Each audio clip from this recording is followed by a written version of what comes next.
ክርስቶስ ተንሥአ እሙታን በአቢይ ኃይል ወሥልጣን አሰሮ ለሰይጣን አግዓዞ ለአዳም ሰላም እምይእዜሰ ኮነ ፍስሐ ወሰላም። እናንተ የምድር ጨው ናችሁ፣ እናንተ የዓለም ብርሃን ናችሁ። በተራራ ላይ ያለች ከተማ ልትሰወር አይቻላትም። መብራትንም አብርተው በዕንቅብ በታች አይደለም እንጂ በመቅረዙ ላይ ያኖሩታል፣ በቤት ላሉት ሁሉም ያበራል። መልካሙን ሥራችሁን አይተው በሰማያት ያለውን አባታችሁን እንዲያከብሩ ብርሃናችሁ እንዲሁ በሰው ፊት ይብራ። የማቴዎስ ወንጌል ምዕራፍ 5 ከቁጥር 13 እስከ 16። በስመ አብ ወወልድ ወመንፈስ ቅዱስ አሃዱ አምላክ አማእስሩ ወሰኒው ለግንቦት በዛቲ ዕለት ፈነወ እግዚአብሔር። አንድ አምላክ በሚሆን በአብ በወልድ በመንፈስ ቅዱስ ስም ግንቦት 12 በዚች ቀን በኢየሩሳሌም ሀገር ወደሚኖር ነቢይ ዕንባቆም የመላእክት አለቃ ሚካኤልን እግዚአብሔር ላከው። እርሱም የማሳውን እህሎች ለሚያጭዱ ምሳ ሊወስድ ወዶ ተሸክሞ ሳለ ቅዱስ ሚካኤልም ዕንባቆምን ምግብን እንደተሸከመ በአናቱ ጠጉር ይዞ ወደ ባቢሎን አገር አድርሶ ዳንኤል ወዳለበት የአንበሶች ጉድጓድ አስገባው። ዳንኤልንም ከዚያ ምግብ መገበው። ከዚህም በኋላ ዕንባቆምን ከምግቡ ጋር ወደ ይሁዳ ምድር መልሶት ወዲያውኑ እህሉን በሚያጭዱት ዘንድ ቆመ። ስለዚህም ለከበረ መልአክ የመላእክት አለቃ ቅዱስ ሚካኤል በየወሩ ሁሉ መታሰቢያውን እንድናደርግ የቤተ ክርስቲያን መምህራን አዘዙን። አማላጅነቱ ከእኛ ጋር ይኑር ለዘላለሙ አሜን። በዚች ዕለት ሃይማኖቱ የቀና የንጉሥ በዕደ ማርያም ልጅ የኢትዮጵያ ንጉሥ እስክንድር የዕረፍቱ መታሰቢያ ነው። ለእግዚአብሔር ምስጋና ይሁን፣ በቅዱሳን ጸሎት ይማረን ለዘላለሙ አሜን። በዚህች ዕለት የዓለሙ ሁሉ መምህር የሆነ የከበረ አባት ዮሐንስ አፈወርቅ አረፈ። ይህም አባት ከእስክንድርያ ሀገር ሰዎች ወገን ነው። የአባቱ ስም አስፋኒዶስ የእናቱ ስም አትናስያ ነው። እኒህም እጅግ ባለጸጎች ነበሩ። ይህንንም ልጃቸውን በመልካም አስተዳደግ አሳደጉት። ትምህርትንና ጥበብንም ሁሉ አስተማሩት። እርሱም ወደ አቴና ሂዶ በመምህራን ቤት ተቀምጦ ትምህርትን ሁሉ ተምሮ በእውቀቱ ከብዙዎች በላይ ከፍ ከፍ ብሏልና ከዚህም በኋላ ገና በታናሽነቱ መነኮሰ። የዚህንም የኃላፊውን ዓለም ጣዕም ንቆ ተወ። ከእርሱም ቀድሞ በዚሁ ገዳም ቅዱስ ባስልዮስ መንኩሶ ነበረ። በአንድነትም ተስማምተው ብዙ ትሩፋትን ሰሩ። ወላጆቹም በሞቱ ጊዜ ከተውለት ገንዘብ ምን አልወሰደም፣ ለድሆችና ለምስኪኖች ሰጠ እንጂ። ከዚያም በምንኩስና ሥራ በመጠመድ ፍጹም ገድልን እየተጋደለ ኖረ። በዚያም ገዳም ሶርያ ጻድቅ ሰው ስሙ ሲሲኮስ የሚባል መነኮስ ነበረ። እርሱም ወደፊት የሚሆነውን በመንፈስ ቅዱስ ያይ ነበረ። በአንዲት ሌሊትም ለጸሎት እየተጋ ሳለ ሐዋርያትን ጴጥሮስንና ዮሐንስን አያቸው። ወደ ዮሐንስ አፈወርቅም ገብተው ጴጥሮስ መክፈቻ ሰጠው፣ ወንጌላዊ ዮሐንስ ወንጌልን ሰጠው። እንዲህም አሉት፣ በምድር ያሰርከው በሰማይ የታሰረ ይሆናል፣ በምድር የፈታኸው ደግሞ በሰማያት የተፈታ ይሆናልና። በውስጥ መንፈስ ቅዱስ ያደረብህ አዲስ ዳንኤል ሆይ የክብር ባለቤት ከሆነ ከታላቅ መምህር ኢየሱስ ክርስቶስ ዘንድ ወደ አንተ ተልከናልና እወቅ።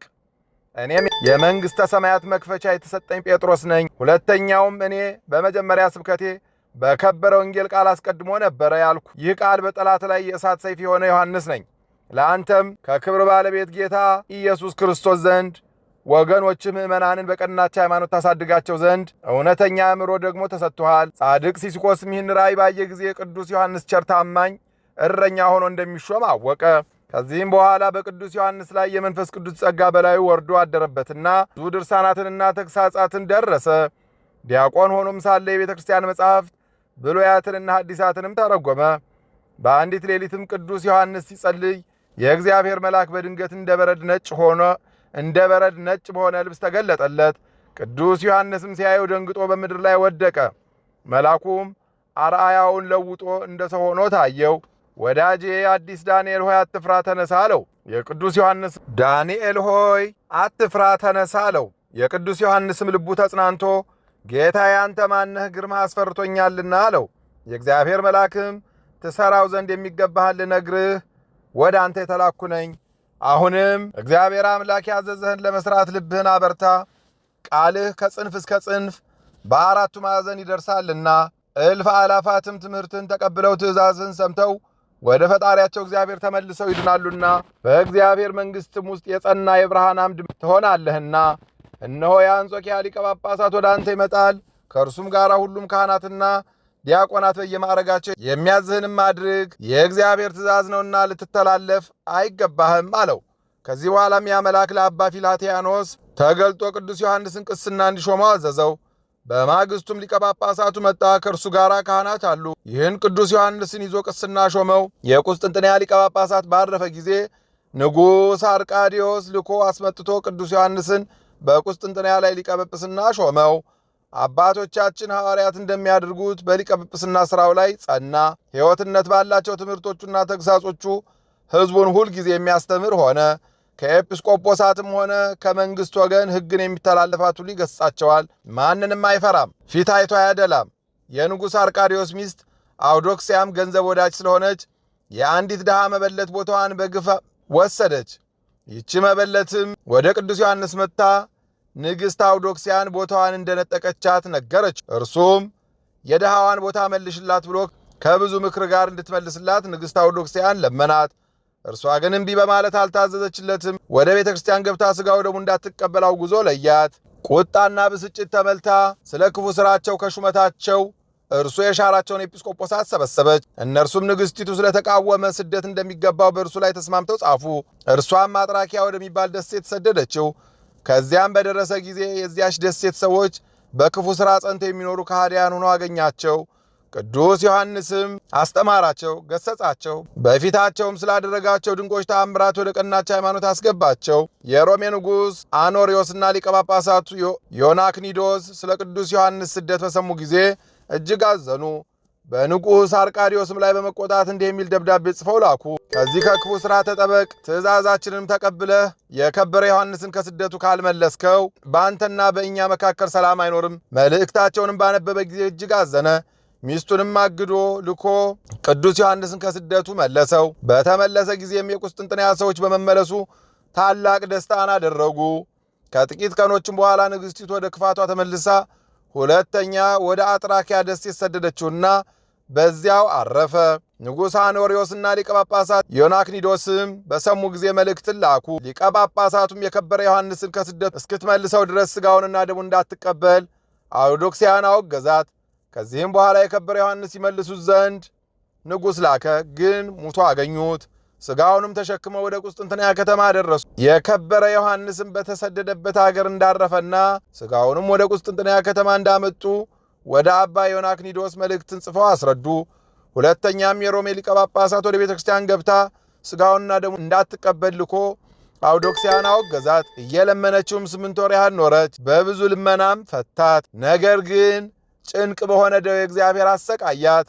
ያድናት ዘንድ ገንዘቧን ለባለመድኃኒቶች ጥበበኞች እስከ ሰጠች ድረስ ግን አልዳነችም። ወደ ቅዱስ ዮሐንስ መቃብር ሂዳ በእርሱ ላይ ያደረገችውን በደል ይቅር ይላት ዘንድ እየሰገደችና እያለቀሰች ለመነችው። እርሱም ይቅር አላት፣ ከደዌዋም ፈወሳት። ጌታችንም ከሥጋው ታላላቅ ድንቅ ተአምራቶችን ገለጠ። ስለ እርሱም እንዲህ ተባለ። በአንዲት ዕለትም ከንጉሥ አርቃዲዮስ ጋር ተቀምጦ ሳለ ንጉሥ እንዲህ አለው፣ አባቴ ሆይ ስለ አንድ ቃል እንድታስረዳኝ እለምንሃለሁ። ይህም ቃል ከብዙ ጊዜ ጀምሮ በልቤ ውስጥ ይመላለሳል። ወንጌላዊው ማቴዎስ ቅድስት ድንግል እመቤታችን ማርያምን የበኩር ልጇን እስከወለደች ድረስ ዮሴፍ አላወቃት ስለምን አለ? ወንዶች ሴቶች እንደሚያውቋቸው ዮሴፍ አወቃትን አለው። የከበረ ዮሐንስም ንጉሥ ሆይ እንዲህ አትበል፣ እንዲህ አንተ እንደምትለው አይደለም። የከበረች ድንግል እመቤታችን ክብር ባለቤት ጌታችን ኢየሱስ ክርስቶስ በሆዷ ውስጥ በነበረ ጊዜ የእርሱ ኅብረ መልክ በሚለዋወጥ ጊዜ ከእርሱ ጋር መልኳ ይለዋወጥ ነበር። በንጹሕ ብርሌ ውስጥ ውሃ በጨመሩ ጊዜ ውሃ መስሎ እንደሚታይ፣ ወይን ጠጅም ቢጨምሩ ያንኑ መስሎ እንደሚታይ፣ ወይም ከውስጡ በተጨመረው ቀይም ቢሆን ቀልቶ እንደሚታይ፣ ቅጠልያም ቢገባበት ቅጠልያ መስሎ እንደሚታይ፣ ድንግልም በሆዷ ውስጥ የልጇ መልክ በሚለዋወጥ ጊዜ ከእርሱ ጋር መልኳ ይለዋወጥ ነበረ።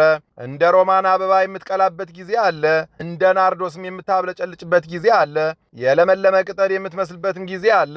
ከወለደች በኋላ ግን አልተለወጠችምና ዮሴፍ በአንድ በቀድሞ ኅብረ መልኳ ተወስናለት መልኳን ተረዳ ማለት ነው አለው። በዚያን ጊዜ በንጉሥ አዳራሽ ውስጥ ከወርቅ የተሠራ የእመቤታችን አምላክን የወለደች የድንግል ማርያም ስዕል ነበረችና አፈ ወርቅ ዮሐንስ፣ ልሳነ ወርቅ ዮሐንስ፣ አፈ በረከት ዮሐንስ መልካም ተናገርክ የሚል ቃል ከእርሷ ወጣ።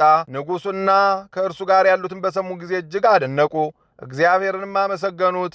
በዚያን ጊዜ ንጉሥ አዞ ወርቅ ሰሪ አስመጥቶ ለከበረ ዮሐንስ የወርቅ ልሳን አሰርቶ ለሚያየው ሁሉ መታሰቢያ ምልክት ሊሆን አምላክን ከወለደች ከእመቤታችን ከድንግል ማርያም ስዕል ዘንድ ሰቀለው።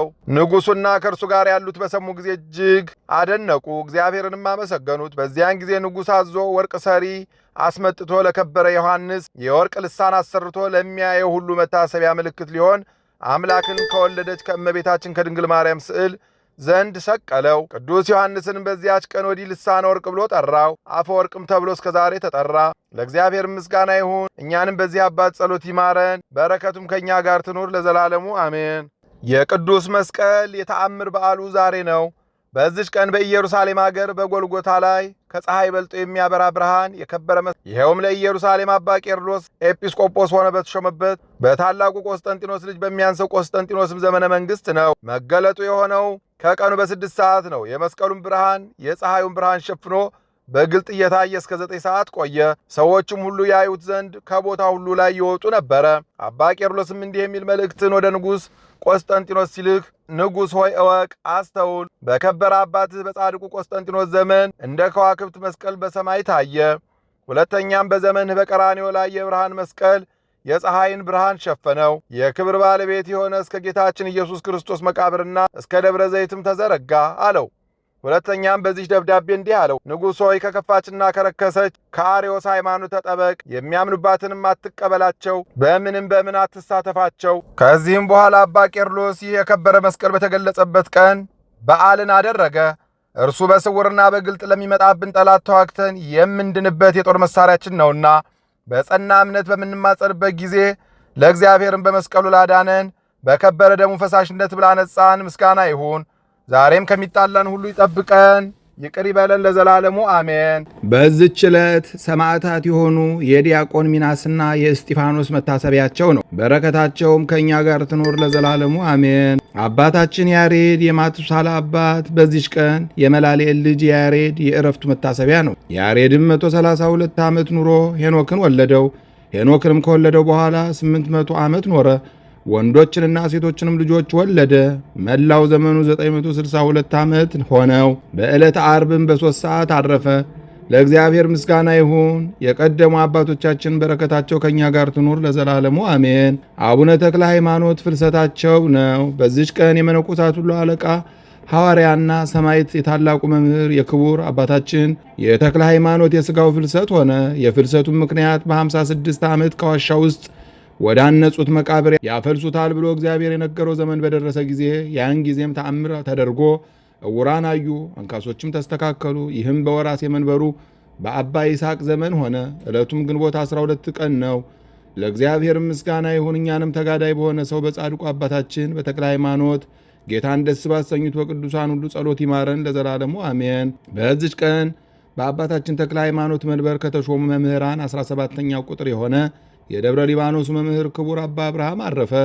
ለእግዚአብሔር ምስጋና ይሁን። እኛንም በጸሎቱ ይማረን ለዘላለሙ አሜን። አንድ አምላክ በሚሆን በአብ በወልድ በመንፈስ ቅዱስ ስም ግንቦት 13 በዚች ቀን የከበረ አባት በገድል ተጠምዶ የኖረ ብልህ አርሳኔዎስ አረፈ።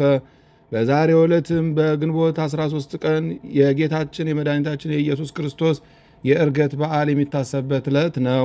ምስጋና ይሁን ለአብ ለወልድ ለመንፈስ ቅዱስ አንድ አምላክ በሚሆን ዛሬም ዘወትርም ለዘላለሙ አሜን። በግንቦት 12 ቀን የሚከበሩ ዓመታዊ የቅዱሳን በዓላት ቅዱስ ዮሐንስ አፈወርቅ የዓለም ሁሉ መምህር፣ አቡነ ተክለ ሃይማኖት ጻድቅ ፍልሰታቸው፣ ቅድስት እናታችን ክርስቶስ ሰምራ ቃል ኪዳን የተቀበለችበት፣ አባ አብርሃም ዘደብረ ሊባኖስ፣ ቅዱስ ዕንባቆም ነቢይ፣ እስክንድር ንጉሠ ኢትዮጵያ፣ ቅዱስ መስቀል ተአምር ያደረገበት ዕለት፣ አባታችን ያሬድ፣ ቅዱስ ሚናስ ዲያቆን። ወርሃዊ በዓላት ቅዱስ ሚካኤል ሊቀ መላእክት፣ ቅዱስ ማቴዎስ ሐዋርያ፣ ቅዱስ ቴዎድሮስ ምስራቃዊ ሰማዕት፣ አቡነ ሳሙኤል ዘዋልድባ፣ ቅዱስ ዲሜጥሮስ። እናንተ የዓለም ብርሃን ናችሁ። በተራራ ላይ ያለች ከተማ ልትሰወር አይቻላትም። መብራትም አብርተው በእንቅብ በታች አይደለም እንጂ በመቅረዙ ላይ ያኖሩታል፣ በቤት ላሉትም ሁሉ ያበራል። መልካሙን ሥራችሁን አይተው በሰማያት ያለው አባታችሁን እንዲያከብሩ ብርሃናችሁ እንዲሁ በሰው ፊት ይብራ። የማቴዎስ ወንጌል ምዕራፍ 5 ከቁጥር 13-16። የሰማነውን በልቦናችን ያሳድርብን። ከቅዱሳን አባቶቻችን ከቅዱሳት እናቶቻችን ከጻድቃን ከሰማዕታት ከነቢያት ከሐዋርያት በረከት ረድኤት ያሳትፈን። የጻድቁ አባታችን የአቡነ ተክለ ሃይማኖት የእናታችን የቅድስት ክርስቶስ ሰምራ የመላእክት አለቃ የቅዱስ ሚካኤል የቅዱስ መስቀል በረከት ይደርብን። ለብርሃነ ትንሣኤው ያደረሰን አምላክ ብርሃነ ዕርገቱን ደግሞ በሰላም ያሳየን። ይቅርታውን ቸርነቱን አያርቅብን። በጸሎታችሁ አስቡን አትርሱን ያሉትን በያሉበት ያስብልን። እንበል አቡነ ዘበሰማያት ይትቀደስ ስምከ ትምጻእ መንግሥትከ ወይኩን ፈቃድከ በከመ በሰማይ ከማሁ በምድር ኢየሱስ ክርስቶስ ከመ ይስረይ ለነ ኃጣውኢነ ተማኅፀነ ብከ ያለ እግዚአብሔር አብይ ኦ እግዚእ ኢየሱስ ክርስቶስ ስራይ ኃጢአቴ ወኃጢአተ ኩሉ ሕዝብከ እማሰራ ኃጢአት እግዚአብሔር ይፍታ። እግዚአብሔር ይባርክ። ሰላም ያሳደረ ሰላም ያውለን። ሰላም የዋለ ሰላም ያሳድረን። ይቆየን።